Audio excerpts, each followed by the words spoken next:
The hum of the engines was soothing, almost hypnotic, as Flight 118 soared through the endless sky.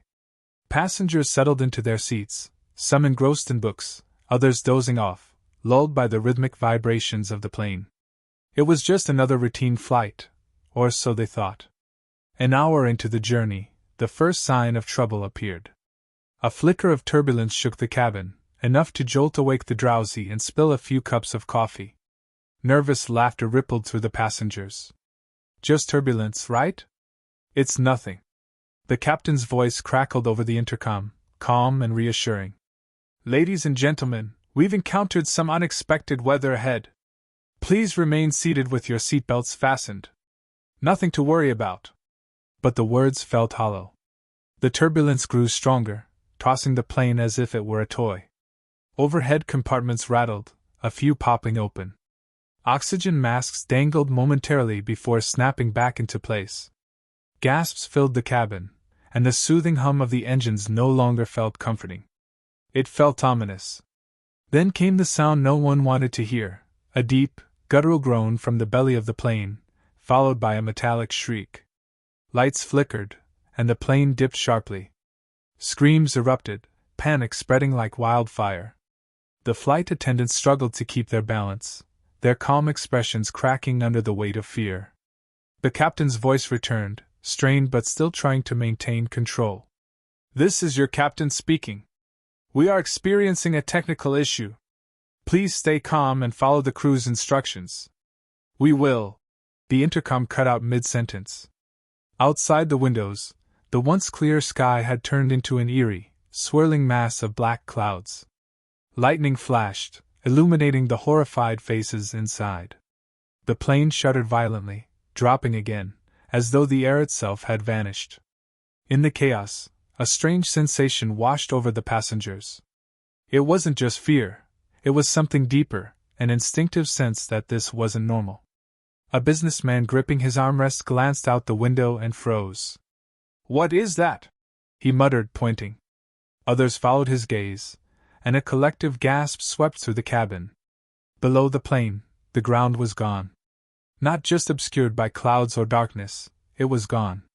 An endless void stretched beneath them, shimmering faintly as though it were alive. It wasn't the earth they'd left behind.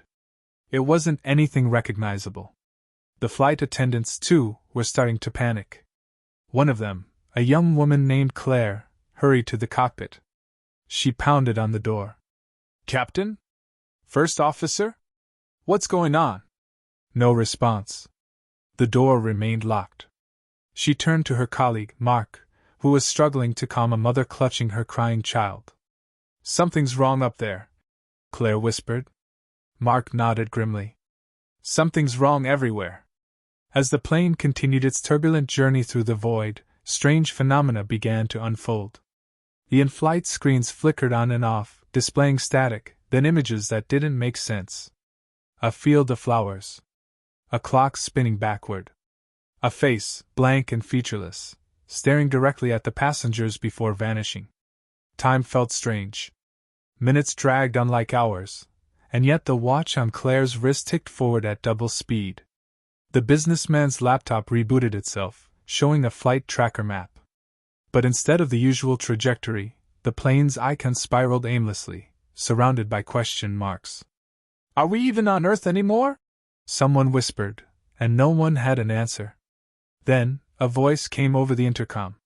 But it wasn't the captain. It was cold, mechanical, and unfamiliar. "Welcome to the transit. Prepare for assessment." Panic erupted again. Passengers demanded answers, shouting at the attendants, at each other, and no one in particular. The plane's lights dimmed, bathing the cabin in an unsettling red glow.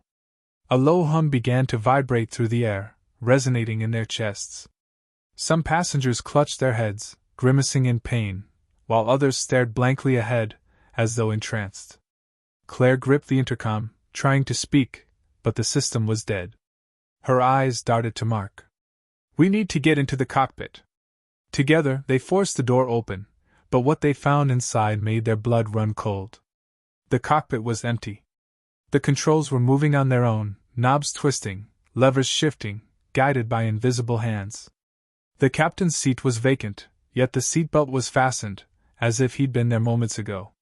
The windows offered no view, only an impenetrable blackness that seemed to pulse with life. "What is this?" Mark whispered, his voice barely audible over the hum.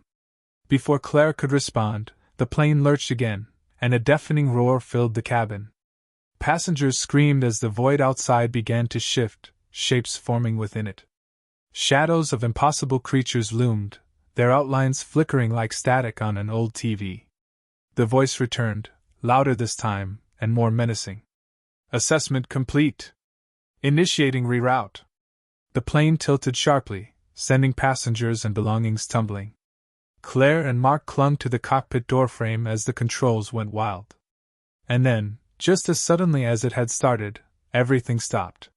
The hum, the roar, the turbulence, all gone. The plane was eerily still. Outside the windows, a new landscape appeared. Rolling fields of silver grass under a violet sky. A sun that was too bright and too close. Strange towers rose in the distance, their architecture defying logic. It wasn't Earth. It wasn't anywhere. The intercom crackled one final time. "Welcome to your destination. Disembark immediately." The cabin door hissed open, though no one had touched it. Passengers sat frozen, too terrified to move. But the voice returned, now impatient. "Disembark immediately." Claire exchanged a look with Mark. "We can't stay here. We have to go out." "Out where?" Mark asked, his voice trembling. "I don't know," Claire admitted. "But whatever's waiting for us out there has to be better than staying on this plane." With hesitant steps, she led the way to the open door, where the unknown awaited.